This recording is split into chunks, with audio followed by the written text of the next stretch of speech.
Well, I think they've all started that, so.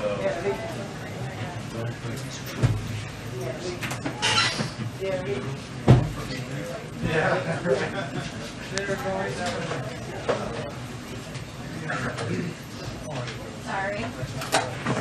I'm also getting rid of that.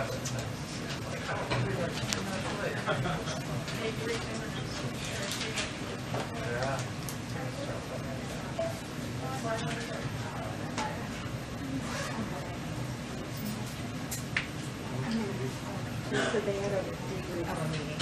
Yeah. Did they get vaccinated without pushing it?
Oh, okay. Normally, it's Kimberly. Yeah, Kimberly. Kimberly's great.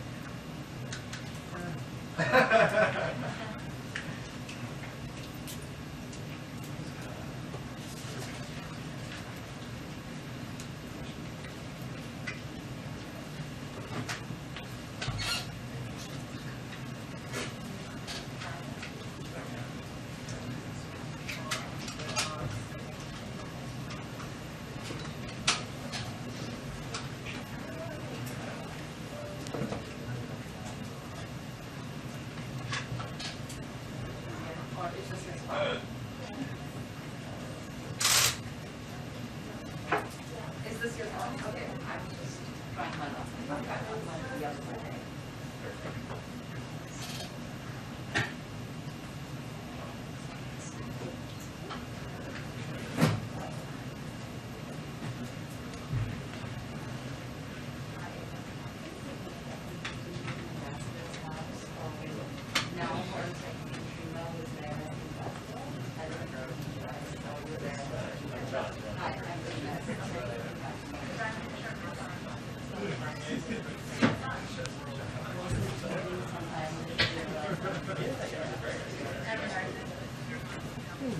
Hey.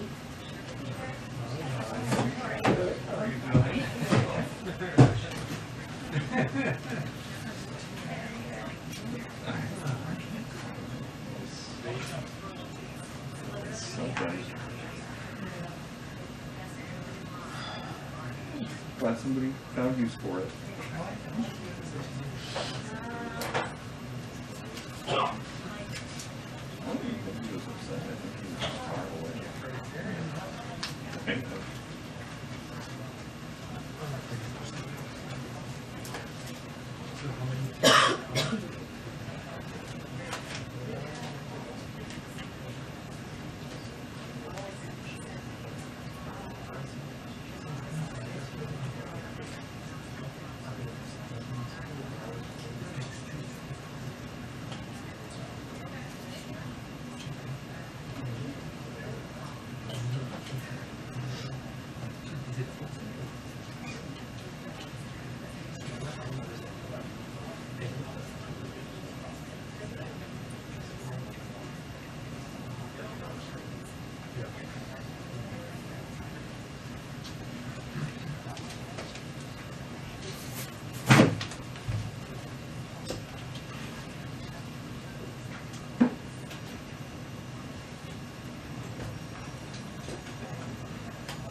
doing that happened with people too.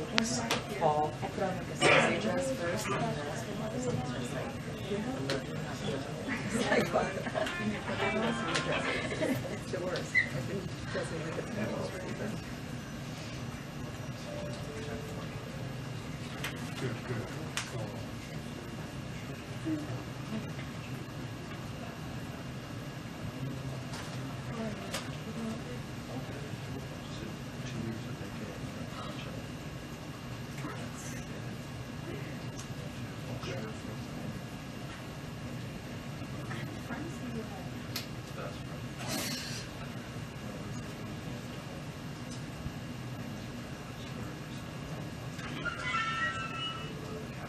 Like literally sound. Yeah, I can take some, I gotta get it to you.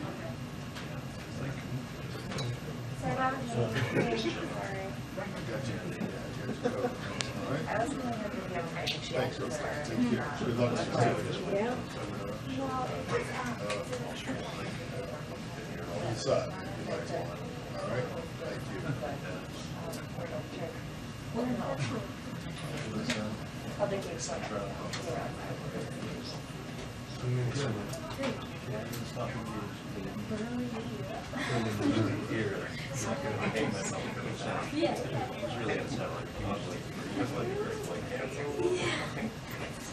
Wow, that's amazing. I don't even know. Got it.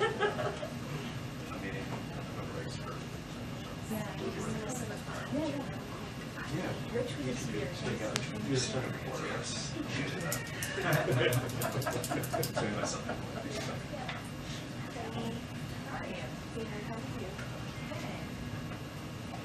Try this. Did you get it last time? First time I met with I did. I don't get it yesterday. Last week I got passion. Or, you know, Just been trying it. Are you okay over my head? Oh, yeah. I actually like it. Pretty good. it's gonna look a hot spot. I don't even, I was focusing like on the chair Like whenever. stand things, but I don't know. Well, that's probably.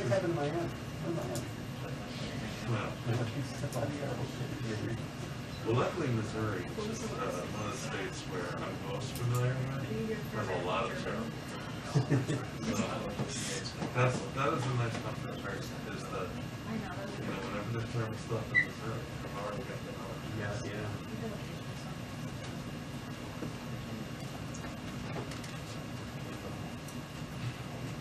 Glad you established in America.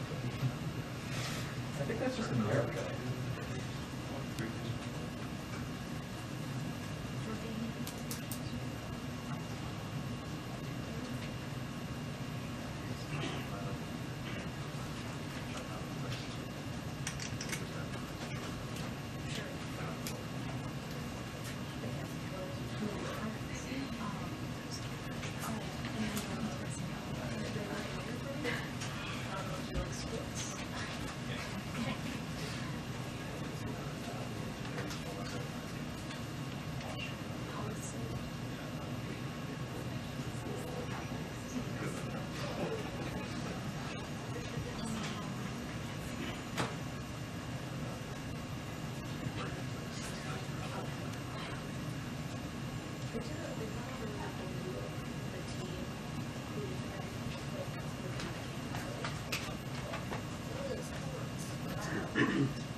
Sometimes it's my hard to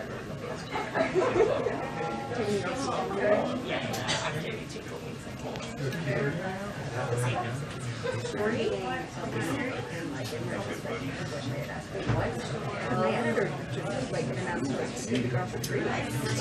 God bless her. And that means that she can What is it? Yeah.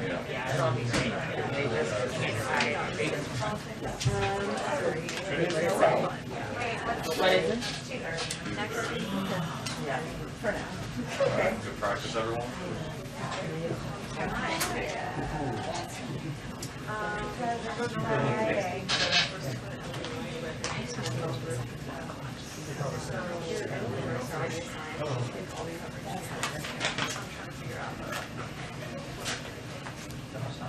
Well, wait, everyone's what time?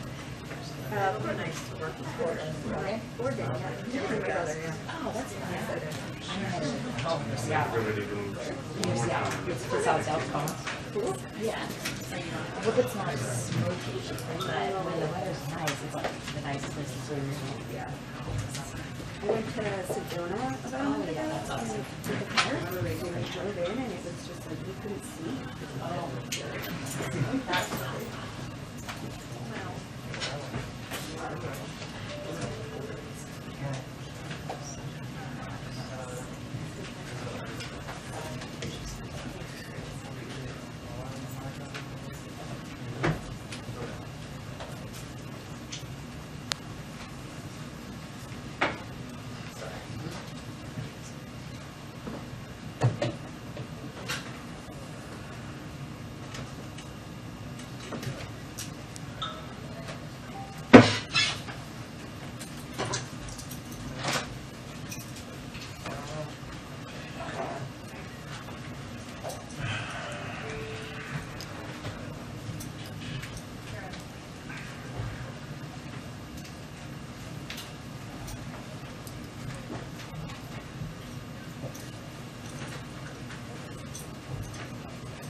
I can do anything.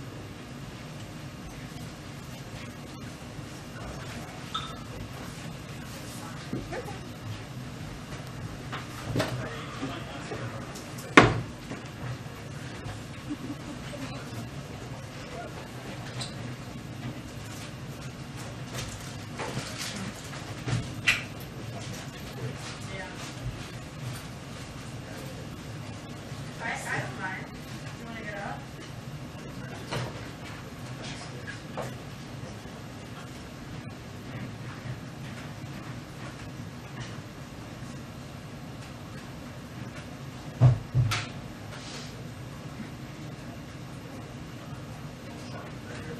Thank you.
Okay, I saw you all day today.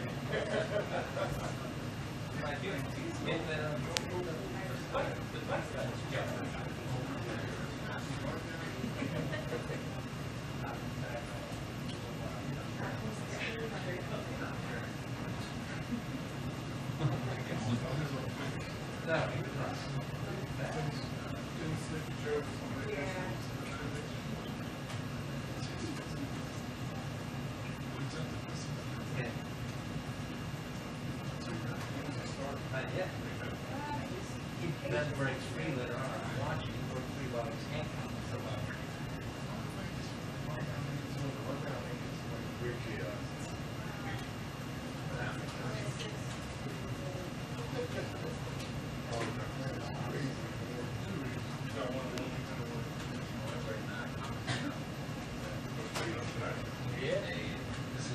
I was just sitting there. I looked over and I saw the officer in front of the driveway. They're cool. Very good. So you go to your friend. Stood up to somebody. They had it. Like that. So I had to There's that say, test?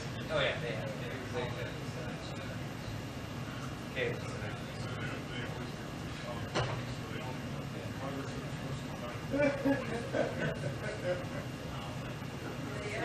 Huh?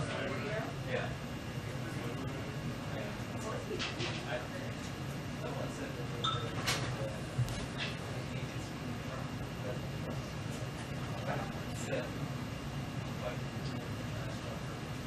Oh, yeah, yeah. Hey, you got it, man.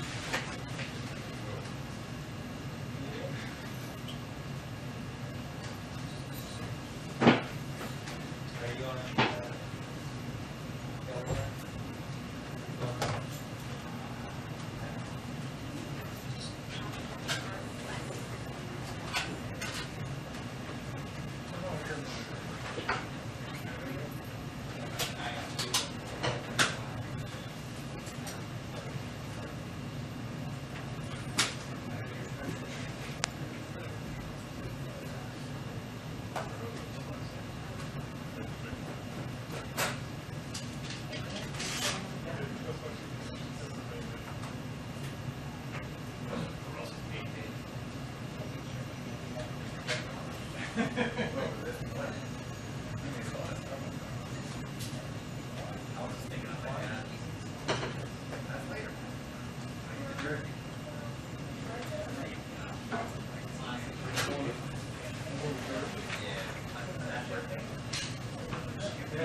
Yeah, you know how it works.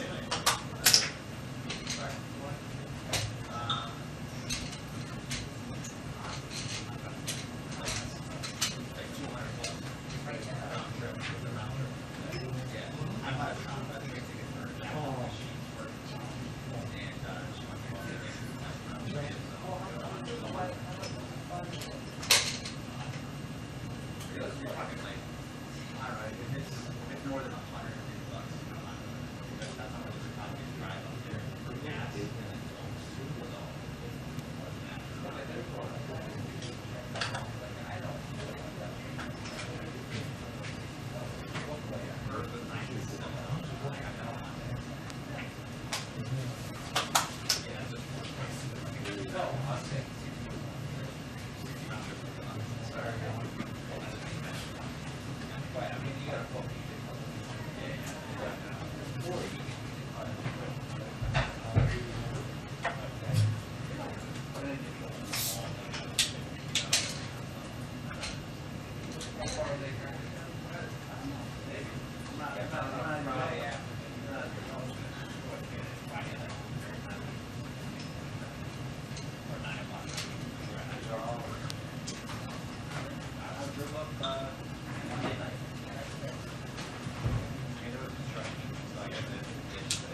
Aquí en la capital, donde los casos se han disparado, el uso de la mascarilla será obligatoria para todos a partir de mañana. Según el nuevo informe de las autoridades sanitarias, la variante Delta tiene más probabilidad.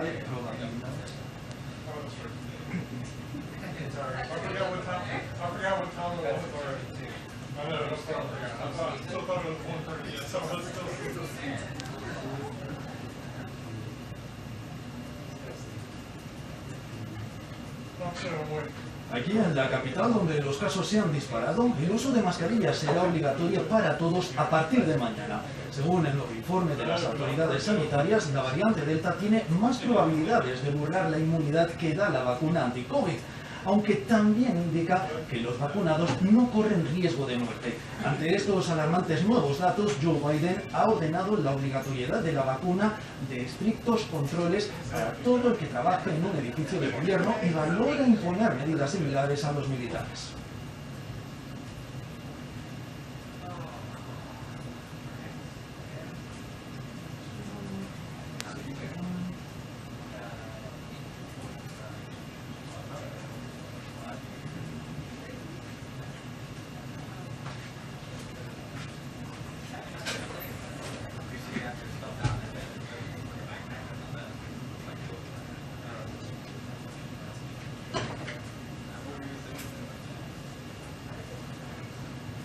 Aquí en la capital, donde los casos se han disparado, el uso de la mascarilla será obligatorio para todos a partir de mañana. Según el nuevo informe de las autoridades sanitarias, la variante Delta tiene más probabilidades de burlar la inmunidad que da la vacuna anti-COVID, aunque también indica que los vacunados no corren riesgo de muerte. Ante estos alarmantes nuevos datos, Joe Biden ha ordenado la obligatoriedad de la vacuna o de estrictos controles para todo el que trabaje en un edificio del gobierno y valora imponer medidas similares a los militares.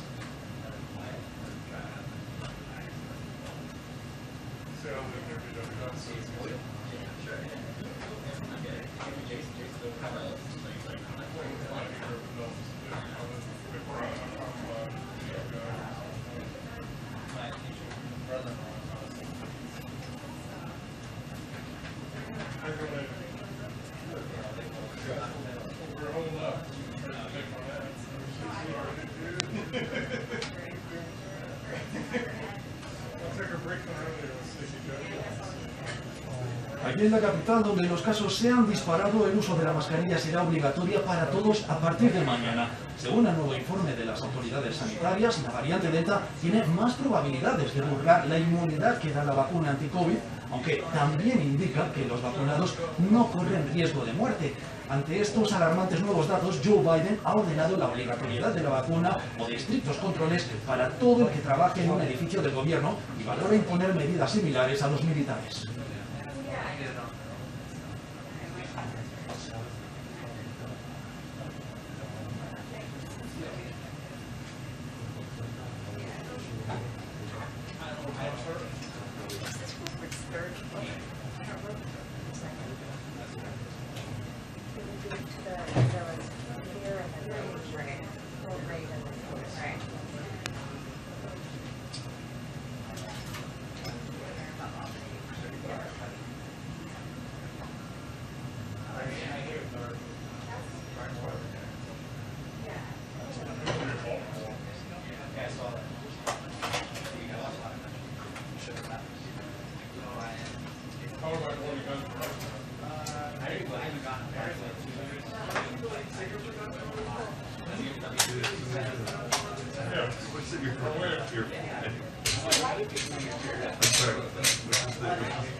That's okay.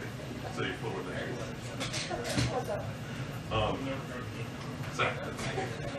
Yeah, no. Anytime you be able to forget to talk here, you would really appreciate your advice on navigating, like coming from the bell to here. It's like very helpful. Yeah. Yeah.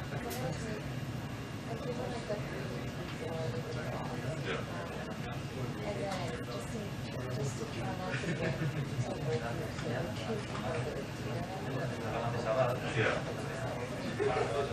Yeah, cool. Yeah, I think I feel friends. They definitely would appreciate like your perspective. I was like going other versions of the deadly pandemic. What's that again? This is very tired. I just realized that I had the earbuds in, which is like, it's not fun.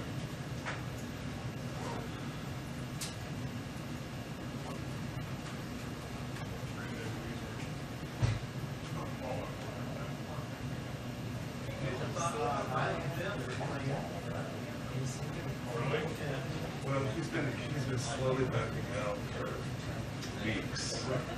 I mean,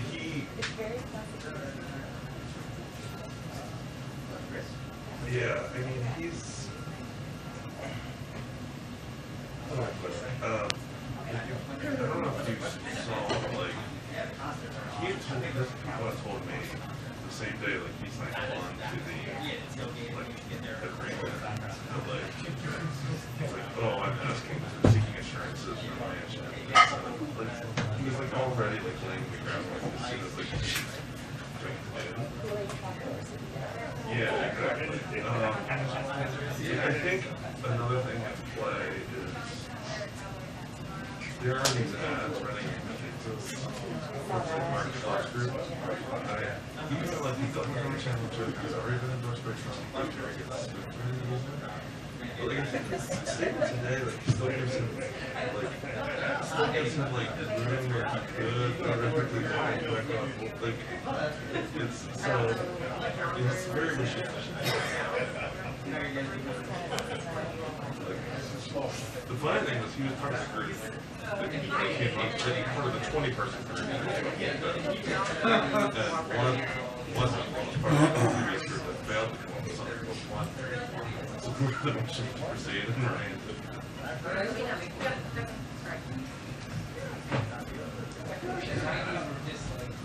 It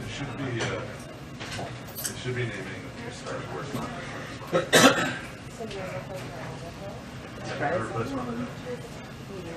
Sorry, I know what it's going to be, but I can't say it publicly until, but I will.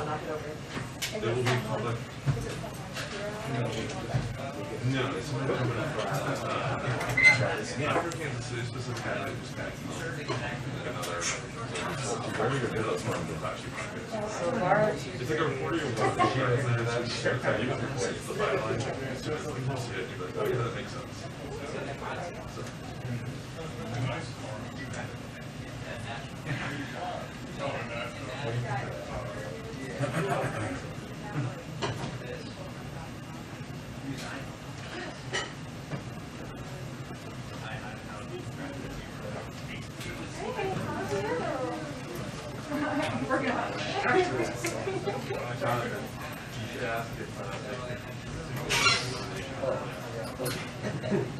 Actually, we're going to adjust the schedule a little bit. We're going to Sunday morning. Okay. So the Saturday games will only be, most people play with 3. Okay. And we'll play next week on Sunday instead. Okay. I think it's really relevant. Sorry, last time I just go over the top. That feels bad.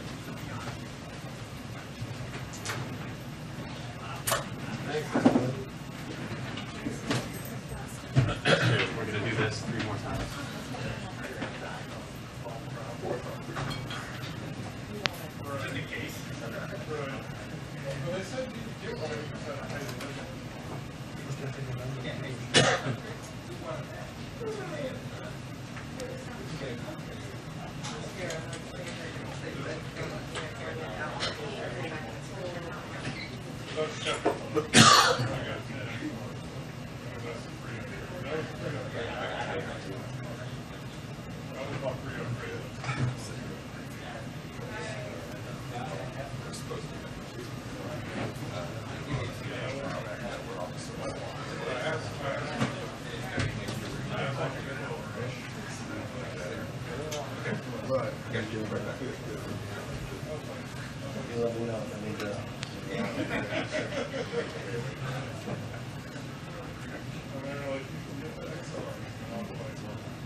China versus China, so it's like a double, whoever wins is heat.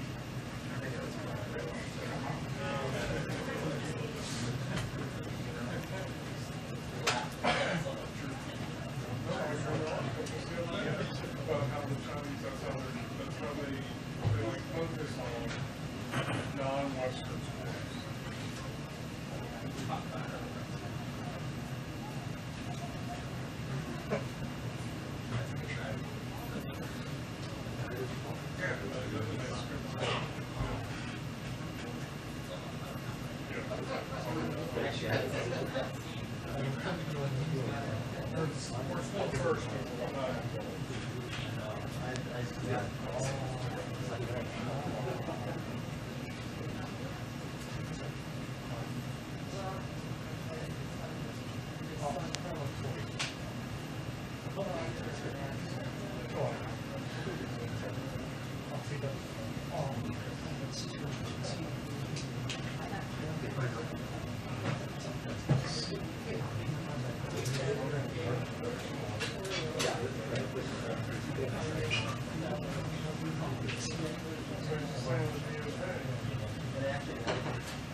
We have a 2-minute warning for the press briefing. A 2-minute warning for the press briefing. Thank you. You're sure the 20.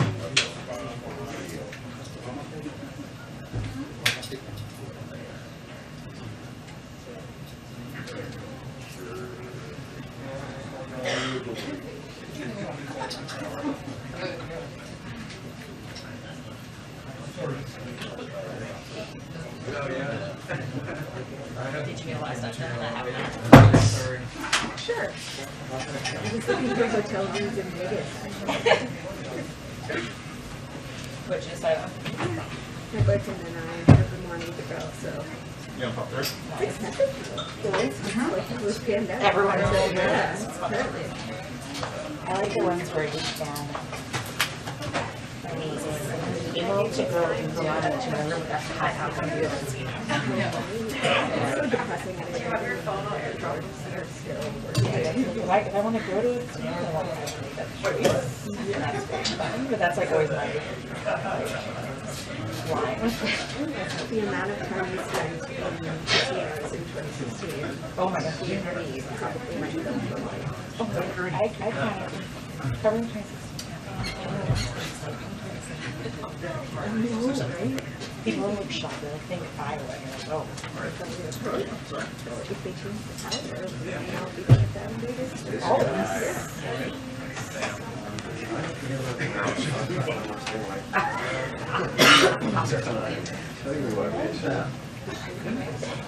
Is that a common experience? Everybody has to be. Everyone now goes down.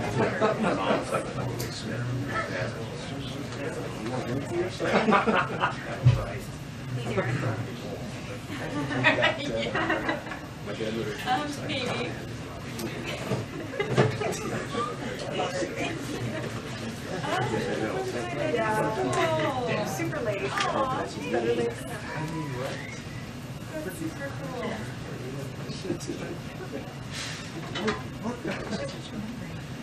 There you go.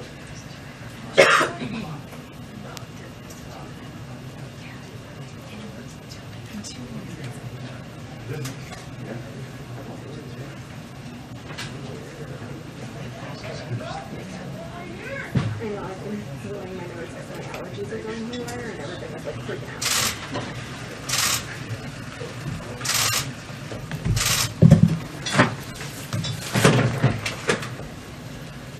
Oh, here's my mask from yesterday. I was wondering where that went. Good afternoon, everybody. Happy Friday. I have a couple things for all of you at the top. Today, the President and the Vice President met with governors to discuss the worsening 2021 wildfire season and ongoing efforts to strengthen prevention, preparedness, and response activities.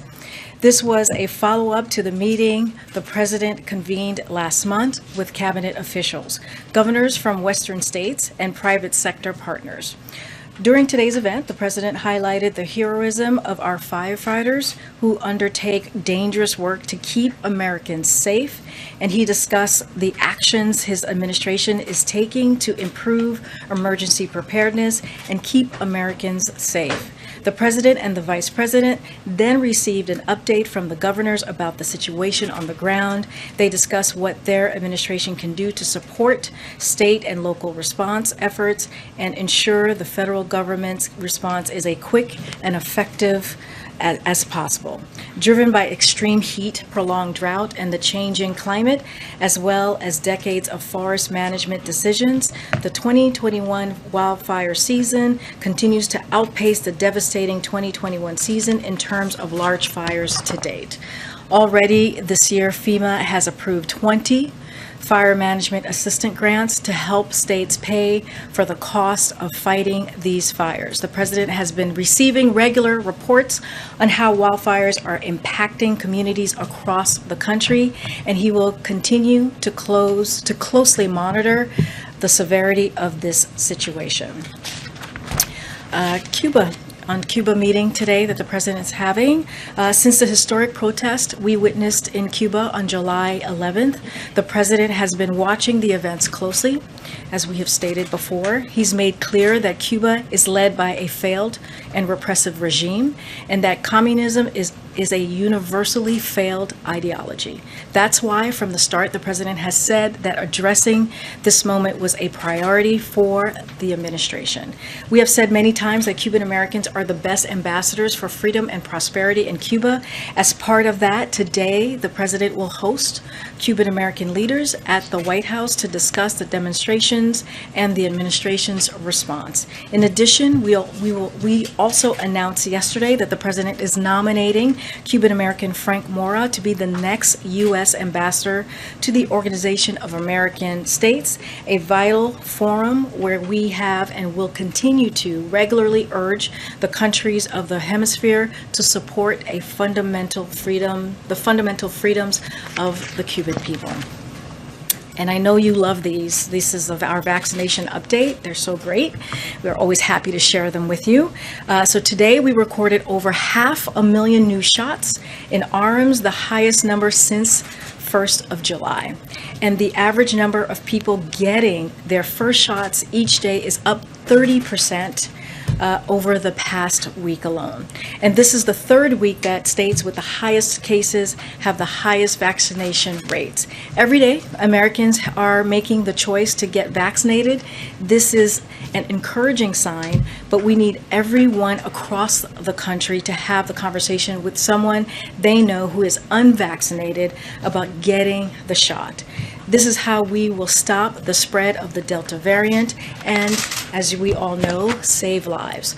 Finally, I have a quick preview of the week ahead for all of you. The next week, this next coming week, the President will continue engaging with members of Congress to pass the bipartisan infrastructure deal, which will deliver historic infrastructure investments that will drive economic growth and create good paying middle-class jobs. Also next week, the President will meet with Dr. Eric Lander, his science advisor and director of the Office of Science and Technology Policy, about his plan for preparing for future pandemics. On Tuesday, the President will deliver remarks on the administration's progress delivering vaccines to the world to fight this pandemic globally.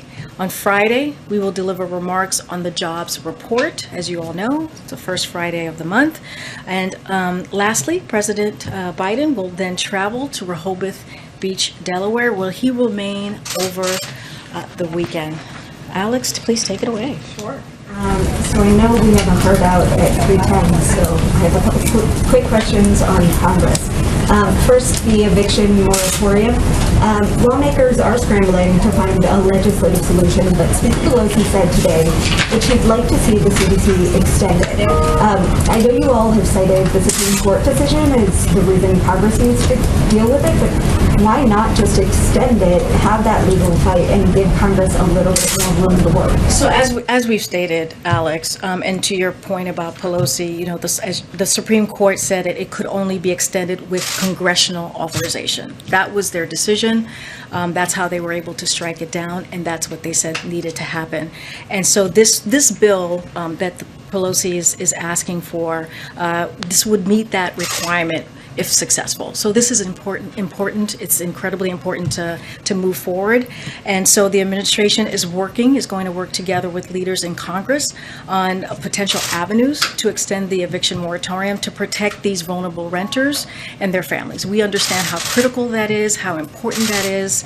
It has been a lifeline to so many Americans here. So this is a public health concern, as you can imagine, that we think should be supported by both Republicans and Democrats. So we support the Speaker's effort, and we will do everything that we can to move this forward. On voting rights, can you tell us any more information about how the President is meeting with Schumer and Pelosi on the sort of efforts around voting rights? Yeah, absolutely.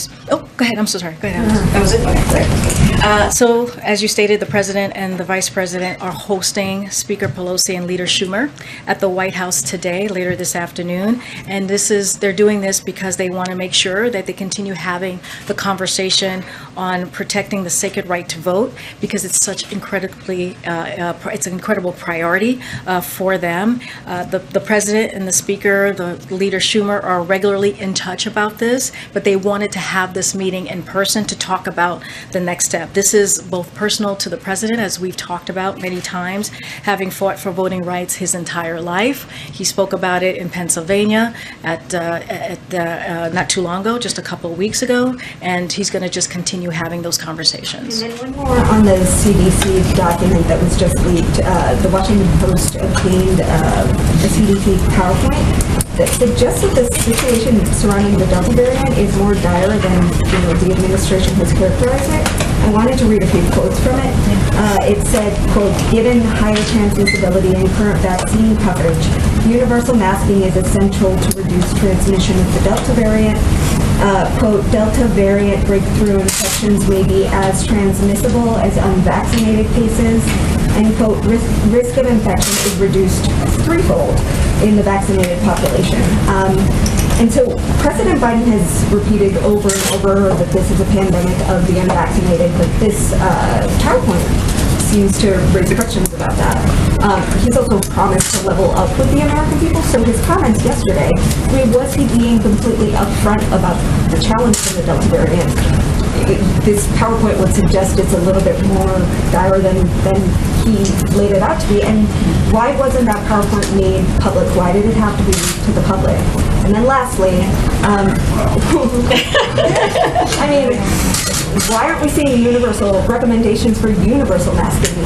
Why is it just in areas of high transmission when the CDC seems to be suggesting universal masking is needed? Okay, Alex, that was a lot. No, I appreciate the question. It's actually a very important question, and we need to, and I'm happy to address all of them. So since May, I just wanted to step back a little bit. Since May, the CDC and the administration have been crystal clear about the increased risk of the Delta variant in our pandemic response. And so I just want to run through a couple of examples, because this is such an important moment that we're in fighting this pandemic. So in May, out of the concern of the spread of Delta, we restricted travel to India where it was growing. That is something that we did in May. And so that, as you know, that was many months ago at this point, or a couple months ago at this point. In the month of June, doctors from the admin blitzed local constituency and national media with over 400 media interviews with a clear message. Delta is a serious threat, and getting vaccinated is the clear solution. So that was in the month of June, for the month of June. Throughout June, the President, Jeff Zients, and our medical experts spoke dozens of times to the threat of Delta, the threat that Delta poses. On July 4th, the President made clear that COVID-19, quote, has not been vanquished and Delta is a powerful variant. This is what the president said on July 4th. And in light of recent reporting, it is worth noting that Dr. Walensky said 8 days ago that the Delta variant is the most infectious respiratory disease he has seen in the last 20 years, her 20 years of her career. Our message has always been clear throughout. We need more people to get vaccinated to stop the spread of this variant, and so we have to continue to make that effort. Vaccinated and unvaccinated people infected with Delta have higher viral loads, meaning more virus in their body than with previous variants. The last two did not have that, and so this is what we're seeing in the Delta. High viral loads mean you are more likely to spread it. So in the rare occasions that vaccinated people get Delta in a breakthrough infection, they may be contagious, and this is what we heard from CDC this week. And so the most important takeaway, and I want to be really clear about this because this is critical for all of you who report about this and for those who are watching, we should have, the takeaway is we should have from this guidance and any follow-up reporting is actually pretty simple. We need more people to get vaccinated. That's the answer. We need more people to get vaccinated. That's if we want to stop the spread of this variant and avoid mutations, we can. So we just need to get more people vaccinated, and the good news is that the vaccines work. So we got to get out there and make sure people get vaccinated. Karine, the president said for the early months of this administration that those who were vaccinated and wearing masks and doing all those steps could look toward the 4th of July as that independence opportunity. We now know the CDC is basing some of this new science on a 4th of July party that happened in Massachusetts where the Delta variant was predominant. We saw that vaccinated people were passing it and so forth. Does this give the president pause about making recommendations about what the public can do? Because he encouraged people who were vaccinated to gather on the 4th of July. A group that did so is now sort of the poster example for the CDC of what can happen with this variant. I mean, you know, Kellyo, the president has always said he's going to follow the science and he's going to listen to public health experts. That's what we do, right? That's why we are all following the CDC guidance on masking. And so that's our North Star, as Jen has said earlier this week. Look, the job of all of us in this room is to communicate the truth about where we are in the pandemic. And this is something the president has said from day one, and also highlight how we can get out of this pandemic. So the vaccines work, that's the truth. We know masks work, that's the truth. They save lives and prevent spread of this dangerous Delta variant. So we need to help in communicating the actions we are telling the American people to take and getting vaccinated and wearing a mask. If you're in an area where there's lots of virus circulating, it's more contagious, you have to wear a mask. I know I have one more question that I actually didn't get to for Alex that I want to make sure that I answer, just as the CDC released more data publicly, or this data. So just wanted to say that the CDC's first and foremost priority is getting the American people information as quickly as possible. And so that's what they did on Tuesday. They got it as quickly as they can. They're going to be releasing this data today, as you know, and it was clear that vaccinated people had the ability to transmit, and action needed to be taken quickly. And that's why they did it. They did it ahead of releasing the data, and they're going to do that today, as I just mentioned. Part of this is also in terms of getting information out. Like, why are the doctors not here in the briefing room to take our questions? Why have we not had a COVID briefing? When we got some update from Dr. Walensky, that was a phone briefing, provides information, but the public is eager to know more about what the Delta variant can do. You know what, Kellyo, I would argue that we had the President of the United States speak to this yesterday. He gave a more than 30-minute speech about where we are as a country. I mean, he is a trusted voice. He is the leader of our country. No, but we heard from him, right? We heard from the president yesterday. We heard from the president about the Delta variant and vaccinations in general the day before yesterday when he was in Pennsylvania, when he was supposed to talk about Buy American, which he did, but he led off talking about the vaccinations. We have had our doctors on your networks, on many of the networks that are here, talking, probably all of them, talking about the Delta variant all throughout these last couple of days. So they have been out there, they have been talking about it, and yeah, we heard directly from Dr. Lewinsky herself. So this is something that we're going to continue to do. We're going to continue to make sure that we communicate directly with the American people and also work hand in hand with local governments and state governments as well. Karine, thank you. Just to follow up on all of that, you mentioned the CDC's data that was released on Tuesday. I think the question is, why doesn't that guidance match the internal memo's guidance? Because on Tuesday, they updated the mask guidance to say you only have to wear it in places that have high or moderate transmissibility.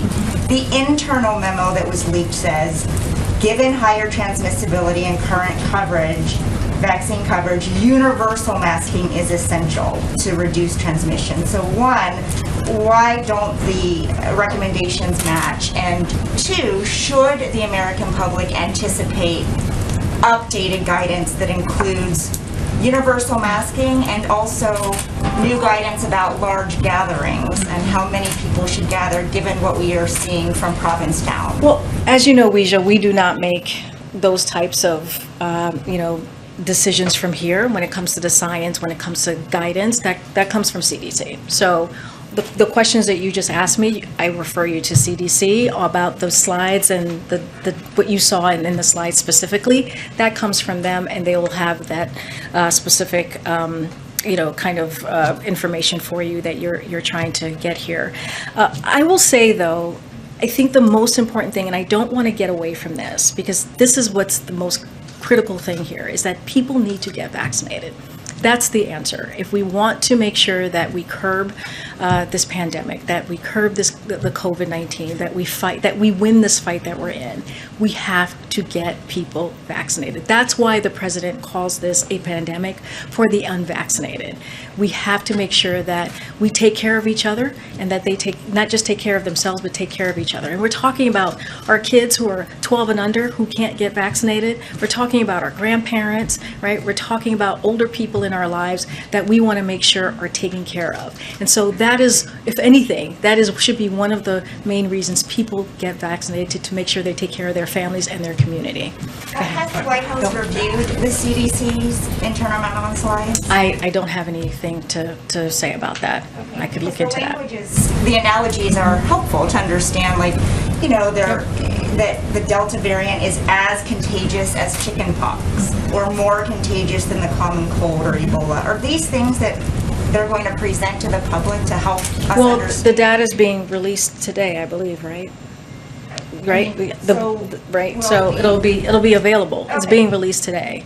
Yeah. And one more just follow up on Kelly. Of all the weeks not to have a COVID briefing, why this week? I mean, I know that's the question you all are asking me, but the doctors have been on national television all week speaking to this, answering the questions on your networks. So they've been out there talking about it. They're not hiding. They're actually having the conversations with anchors and hosts and answering the hard questions about the Delta variant, about the CDC masking. And so they've been out there. They're not hiding. They're actually speaking to this almost every day. And we heard from the President of the United States yesterday for more than 30-minute speech that many of you were in. So thank you. Okay, Peter. Thank you. Building off of your point, the vaccines work. Then why is the president asking vaccinated people to mask up if there have been just 0.0035% of the 161 million fully vaccinated Americans who have had a breakthrough case? Let me give you the facts about the Delta variant, and maybe this will help Peter. It spreads more than twice as easily from one person to another, and it's spreading rapidly. It is really just across the country, and that is just the fact. 2 months ago, only 1% of COVID in the US were Delta. Now more than 80% are Delta. And so this is where we are today with this vaccine. And so we are listening to the experts, the CDC guidance, and this is what they are telling us. If you live in an area that is highly contagious and that has high levels, you have to, they are saying, they are giving the guidance of wearing a mask to protect yourself and to protect your community and your family. That is the guidance that we're getting. And some of the preliminary stuff we've seen from the CDC says this new guidance for vaccinated people to mask up is based on data from people who got sick partying in Provincetown, Massachusetts. Has the White House seen any proof that COVID is spreading, vaccinated people are spreading COVID who are not going to big parties? Here's what we know, and I'm just going to repeat again. We need to get people vaccinated. That is really the answer here. That is what we're seeing that's what we're hearing from CDC. That's what we're even seeing from these slides, is that people need to get vaccinated. That is how we fight the Delta variant. That is how we fight COVID. And then last one, the president said yesterday, it is still a question whether the federal government can mandate the whole country to get vaccinated. He said, I don't know that yet. Does that mean he has asked the Justice Department to see if it's legal to make everybody get a vaccine?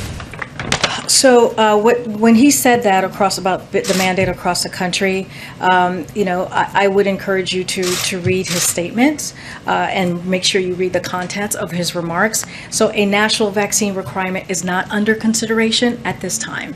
That's where we are with that. But has he asked the Justice Department to see if it's even possible? I don't have any more to add to that. Okay. A lot of questions, obviously, about the super spreader event in Provincetown. More than 800 cases, the 74% of people there are fully vaccinated.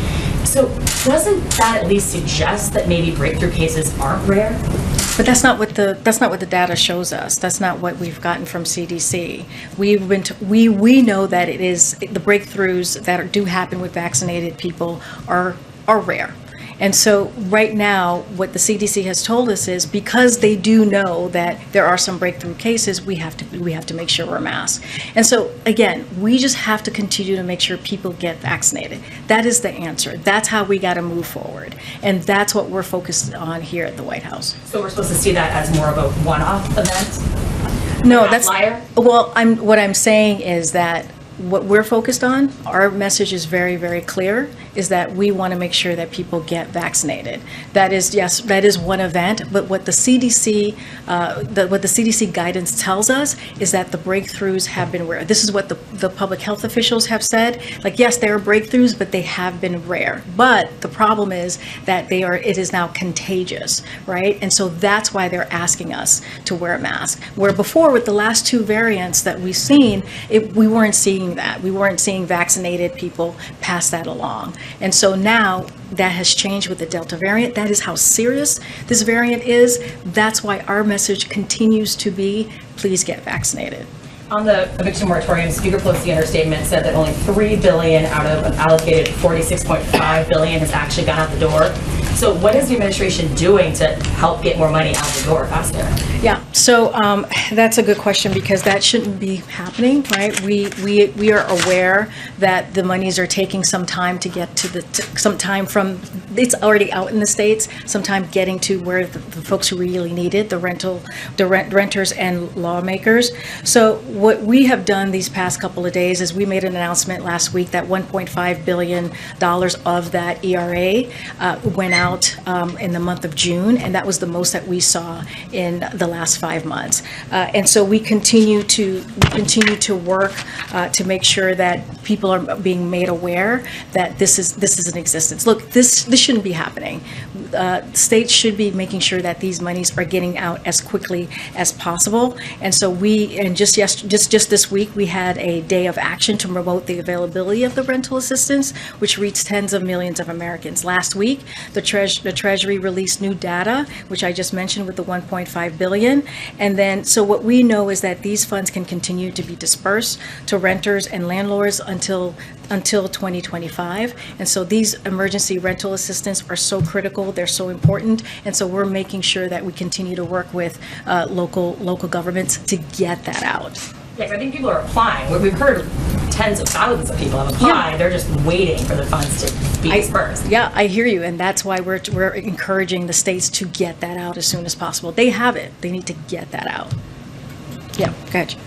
Karine, given the seriousness of the Delta variant, are there conversations in the White House or between the White House and scientific advisors about more lockdowns, partial lockdowns, or anything along those lines?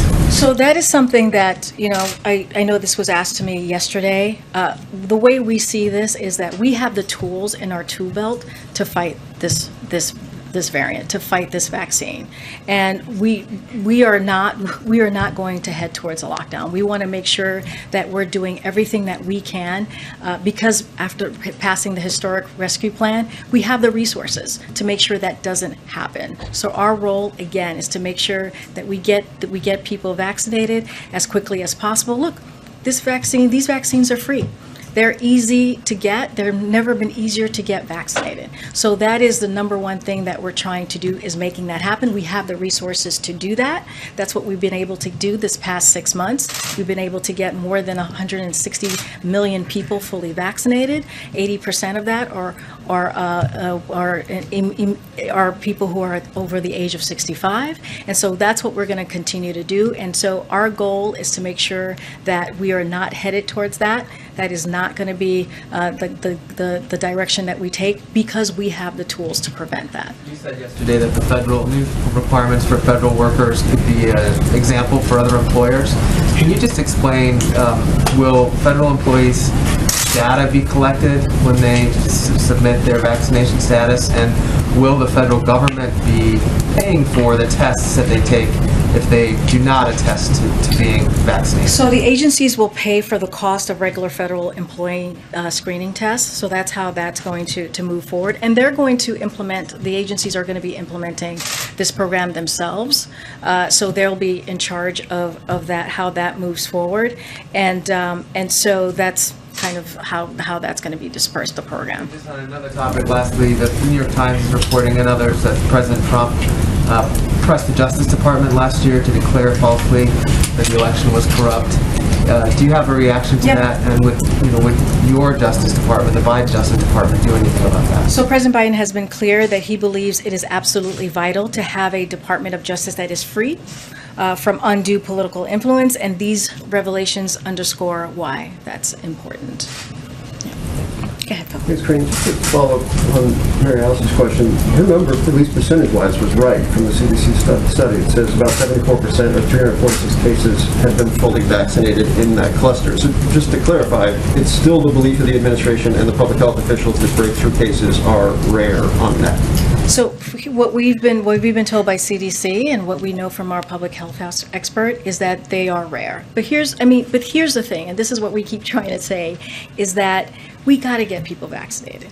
That is what we have to focus on. That is why we're seeing the Delta variant, and so that is what we're working on as an administration. That's what the president talked about. He talked about incentives. He talked about ways to do this in a more robust way, and this is the way we're going to be focused on, is making sure people get vaccinated. So that actually, that was my follow-up, which is, it's very clear that those who are vaccinated see fewer symptoms, hospitalizations, death. There's no question about it when you look at the data. How concerned are you guys that people see a headline like that about breakthrough cases, or a headline from the slides about transmissibility, and it undercuts your efforts to say vaccination is the answer, vaccination is the solution? Well, I just talked about what we've seen the last couple of days, the rise in numbers of people getting vaccinated. And so, if anything, we're seeing people are out there who are unvaccinated clearly getting vaccinated. And so that's critical, that's important. The numbers and the data shows that. And so that's what we're going to continue to do, is making sure that people continue to get vaccinated. We were all being tested every single day. At a certain point, we were not being tested. I'm curious what the current status of White House staff testing is, and whether, given this news about transmission, there are plans to ramp up that testing. So we're going to continue to follow the guidance that's been let out, that's been handed, and so all of that is going to be determined. Our testing is going to be determined by the White House Medical Unit. We continue to get tested here. The staff does. So does the president, and so that's what we're going to. That's how we're going to continue continue to move So forward. when you say guidance, is that, I think the current guidance is only if there are symptoms, if you're vaccinated, is that the current Yeah, status? but we've also have stated in the past, like when a staffer's around the president, they get tested, and because we're around the president of the United States, we get tested pretty regularly. That's something that we have shared in the past. There's nothing new there, and we're going to continue to follow what the White House Medical Unit entails for us to do as staff and for the president. On the eviction moratorium, why did the White House wait until yesterday to publicly inform Congress that it was then we needed to extend it legislatively?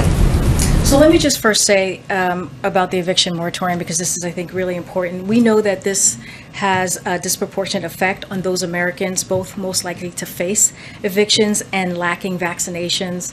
And President Biden would have strongly supported a decision by the CDC to further extend this eviction moratorium to protect renters at this moment of heightened vulnerability. But like we've all said today, unfortunately, the Supreme Court has made clear that this option is no longer available. So the Supreme Court's ruling stated that clear and specific congressional authorization would be necessary for the CDC to extend the moratorium through July. So one of the things that I do want to say that we have been doing, we have had this whole of government effect to get the word out about the availability of the rental assistant and to support grantees to ramping up their efforts. And so that is our focus, because we know that getting that funding to renters and landlords is incredibly key and important. So we've been doing that since day one. And now what we're saying right now, and what we have been saying, is that we're going to work with Congress to make sure that we're able to extend it. We support Speaker Pelosi in her efforts, and what she is trying to do actually speaks to what the Supreme Court laid out in making sure that there is a continuation of the eviction moratorium. Right, but the Supreme Court ruling was more than a month ago, and you waited until this week to tell Congress that they needed to do, and you effectively jammed them 2 days before the moratorium ended. We've been having conversations with Congress for some time about this. This is something that we have been working with them with some time about how do we move forward. And so we're going to continue to do that. And we appreciate Speaker Pelosi's efforts, and we're going to work closely with her on getting that done. And again, from day one, this administration has been working to make sure that we really take care of the most vulnerable in this country who's been affected by COVID-19. There was some confusion over military service members being mandated to get the vaccine. The president said yesterday it was all about timing and recommended the DoD study it. The DoD later put their own statement out. But what did he mean that it's all about timing when he also said that the numbers are going to get worse before it gets better? So I'll say this, the president is asking the Department of Defense to look into how and when they will add COVID to the list of mandatory vaccinations for our armed forces. Anything else, I refer you to the DoD. For both civilian and military service members? I just know it's the Department of Defense. That's who he's been talking to about getting that done. Okay, and then just on a separate note, it was reported this morning that Senator Sinema, a key Dem swing vote, said she will not be putting off August vacation plans to vote on your $3.5 trillion reconciliation bill. What's your reaction to that? Look, I know that this has come up, and I just want to be really clear about this and what Sinema actually said. And so, I'm not going to clearly negotiate or anything like that at the podium, but it's important to be clear about what the senator said. She is going to vote to proceed with the debate on the budget resolution. She expressed reservations about the top line, which she's been clearly clear about, and other senators have said the same, but she's not standing in the way of moving this process forward. Thanks, Karine. You've been clear that the position of the administration is around the importance of getting vaccinated, but I had a follow-up to Alex's question earlier, because a lot of Americans do not know if they are in an area with substantial or high levels of transmission. So while you are trying to get vaccination rates up, is it the position of the administration that local officials in those affected areas should bring back mask mandates? Well, local officials are going to look at the vaccination rate in their area, and they have the flexibility to put that into place, to put mandates into place, as we've seen across the country. That is not our role here. As the federal government, we are not mandating mask wearing. We're following, again, CDC guidance, and we encourage local governments and states to adhere or to take a look at the guidance and make sure that they keep people safe, right? They keep their community safe and they keep people in their state safe. So that is what we encourage. And at the same time, I'm going to be a broken record on this because this is true. This is the case. We have to make sure we continue to get people vaccinated.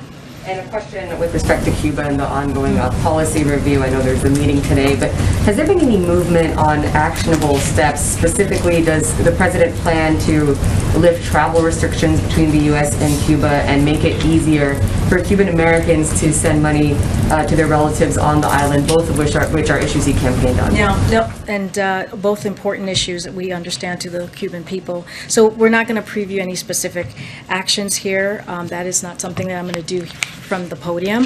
I will say that on the remittances, this is a complex issue that requires coordination with experts that will help to inform the administration's policy. So at the president's direction, the Department of Treasury and state will form a remittance working group to review available options to establishing those channels.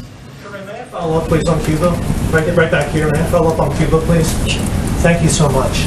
You may have noticed those protests last week across the street from the White House. I don't know if you or anybody from the White House happened to speak to those protesters, but I did, and it's anecdotal, of course, but they say they see no difference between the policy of President Biden towards Cuba and the policy of former President Obama towards Cuba. Is the approach the same of those two presidents, of President Biden currently and the former President Obama? So I'm going to be really clear here. So since day one, we have said many times, many times, that the Cuban Americans are the best ambassadors for freedom and prosperity in Cuba. That's what I said at the beginning. Today, the president is going to sit down and to meet with Cuban Americans and leaders at the White House. That's what he's going to do in just a few hours, to discuss the demonstrations and the administration's response. And so including applying new sanctions on Cuba, on Cuban leaders, and establishing internet access for the Cuban people. So we want to lift up the Cuban people, and that is going to be our focus. On July 22nd, the Treasury's Office of Foreign Assistant Control sanctioned one of the Cuban individuals and one Cuban entity for serious human rights abuses and the repression of peaceful pro-democratic protests in Cuba that began on July 11th. So we are going to continue to lift up the Cuban people, and we're going to have a conversation, as I just mentioned. The president will have one today, and we'll probably have more to read out from that. Go ahead, Jane. Thanks, Karine. Just really quickly, following up on Summon's question on the eviction moratorium, you said that you've been working with Congress for some time now. Is there anything you can share in terms of who you've been talking with and when that started? Because Democratic leaders, quite frankly, seem pretty surprised that it's now their responsibility. Obviously, we know the Supreme Court decision has been out for a month.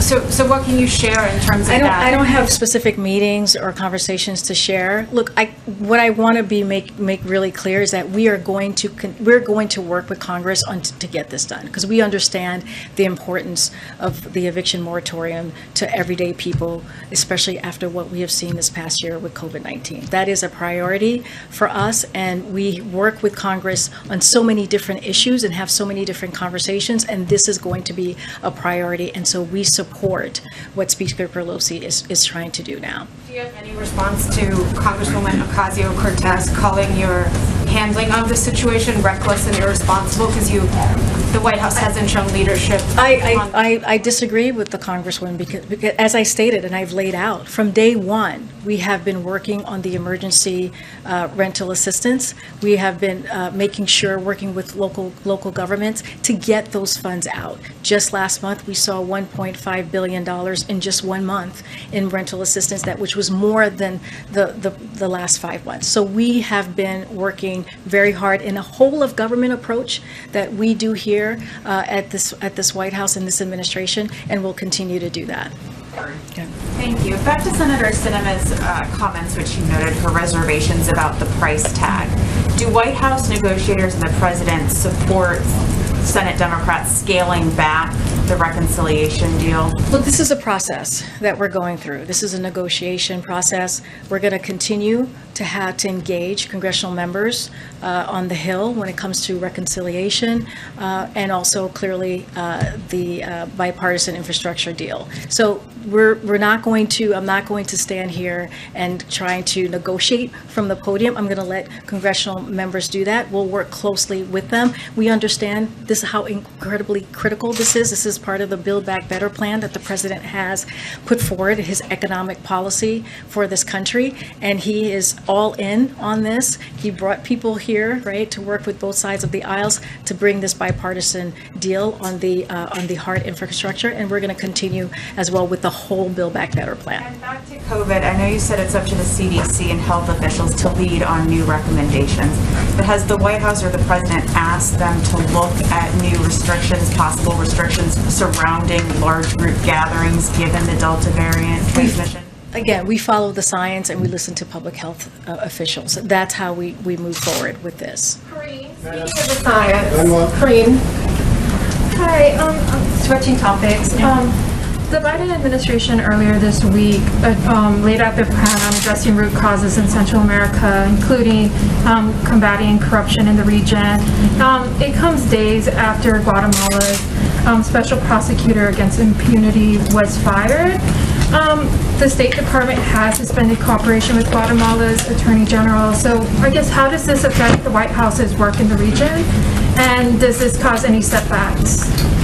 Thank you for the question. Yes, this is something that we are very aware of.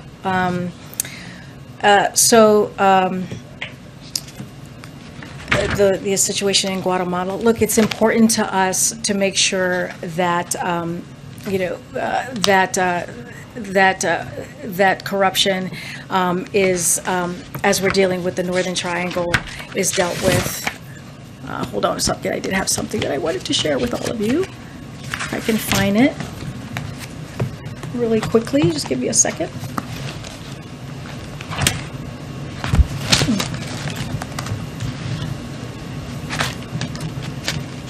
I don't have it with me. But it's something that we're aware of, and as you can imagine, as we're dealing with the Northern Triangle, as you just stated, it's critical and important that when we're dealing with these countries and talking about how we're going to help them with the root causes, that corruption, is not is something that doesn't affect the process that we're trying to make. And when we do deal with the Northern Triangle countries, it's not giving money directly to the government. It's working as well with the organizations on the ground. So that is also critical and important. And so we're going to keep an eye on that. We're going to stay focused on that as well. And we should have more to share on the Guatemala situation. Yeah. Oh my gosh, I totally forgot.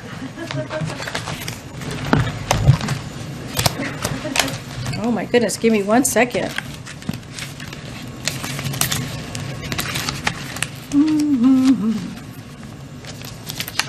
Our Fun Friday. Okay, for our last question for our Fun Friday Zoom, reporter hailing from Black Information Network, Vanessa, hey Vanessa Tyler, how are you? Oh, we cannot hear you. Can't hear you, Vanessa. We have questions? I know. There are pets questions in the room, for sure. Karine, how do you test that is the Delta variant, that COVID is the Delta variant? I don't understand the question. Well, how do you test when that it's the dominant strain in the area when people just test whether they're COVID positive? Well, we don't test it. We listen to public health and scientists, and they tell us that it's the Delta variant. I don't even understand. Why would they explain? Explain their process of how they're determining it's the Delta variant. I mean, that's what they are telling us. I laid out why I laid out how contagious it was, and I laid out why we needed to act on the Delta variant. I get laid that, out but a lot of why. what the answers we get is because they say so, without a lot of. Well, they're the experts. experts.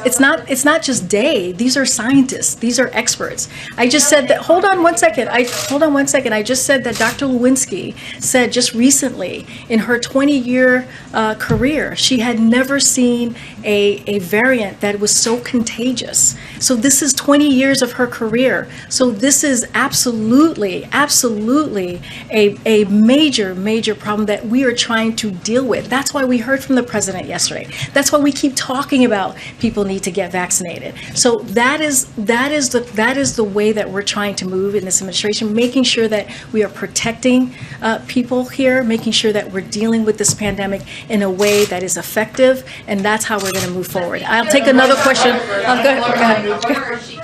Go ahead. Yeah, go ahead, Eugene. Go ahead, Eugene. In April, the chief of staff told Playbook that the education department was reviewing whether the president could forgive student debt, and that review would be done in a matter of weeks, we're at a matter of months. So just wondering where that review stands. This is the student. Student debt. So the president signing away 10,000 or 50,000, which is a big ask. So I think we've been, the president, as you know, supports Congress providing 10,000 in student relief and debt relief, and he continues to look into what the debt relief actions can be taken administratively. I don't have an update on that at all right now at this moment. Look, the Department of Education is working in partnership with colleagues at the Department of Justice and the White House to review options with respect to debt cancellation. And so again, I don't have any update. Okay. We're gonna have to wrap up. We're gonna have to wrap up, guys. We're gonna have to wrap up. Thank you so much. Thank you. Thank you, everybody. Oh my gosh. Can we hear you now? We still can't hear you. I'm so sorry. Are you on mute?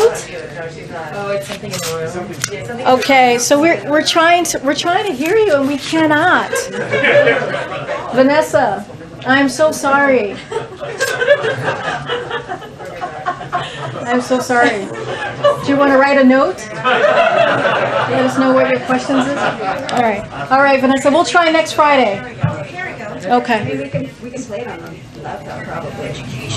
This is the I can't hear her though. Hold on. It's going to take a second to catch up. I can't hear her. All right, guys. Vanessa, we'll see you. We'll try and do it next week.